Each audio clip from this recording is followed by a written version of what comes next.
Oke, ini adalah hukum-hukum penjumlahan dan perkalian.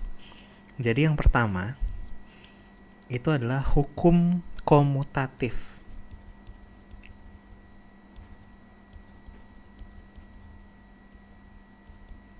Komutatif untuk penjumlahan.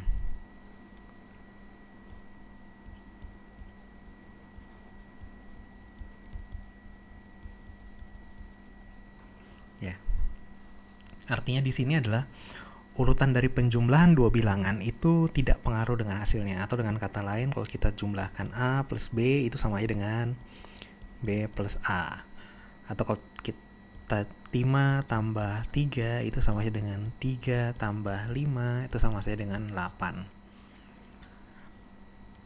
Yang kedua, hukum asosiatif untuk penjumlahan.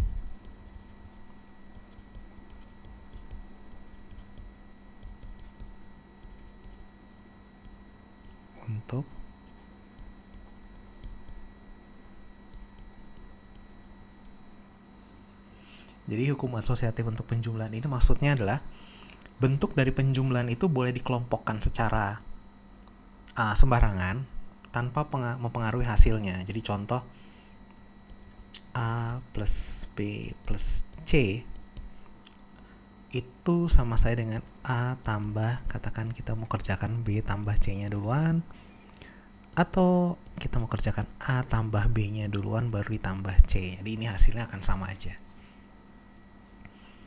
Ya, yang ketiga, hukum komutatif untuk perkalian, ya mirip dengan penjumlahan tadi ya.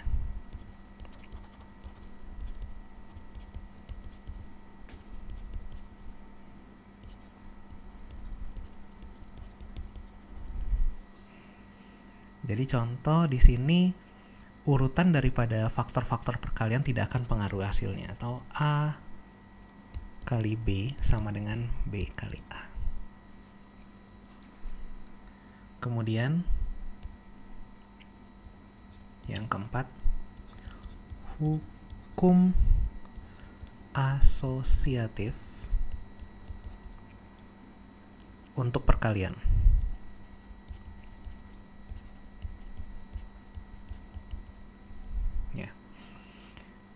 Jadi faktor-faktor dari sebuah perkalian itu dapat dikelompokkan secara sembarangan ya, tanpa pengaruh hasilnya. Contoh A kali B kali C ini sama dengan A kali ya B dan C nya misalnya dikatakan kita mau kalikan duluan, atau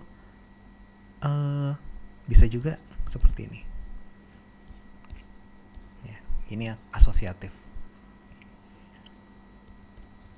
Dan yang kelima, hukum distribusi untuk perkalian.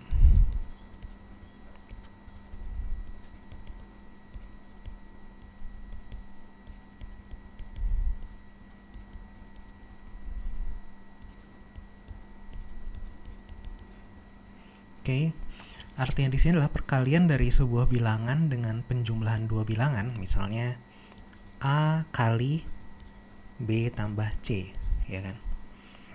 Nah, ini sama dengan penjumlahan dari dua kali perkalian AB dan AC. Jadi dalam artian A kali B tambah C itu sama saja dengan kita A kalikan B lebih dulu ditambah A dikalikan C. Contoh 4 dikalikan 3 tambah 2 ya. Ini sama saja dengan 4 kali 3 tambah 4 kali 2, atau hasilnya 20 ya.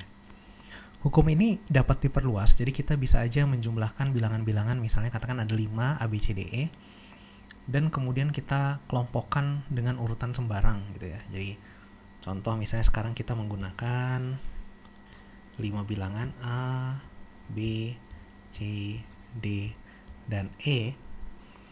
Kita bisa buat A plus B tambah C tambah D plus E ya. Nah, ini hasilnya akan sama aja dengan A tambah B plus C tambah D plus E ya, dan lain-lain.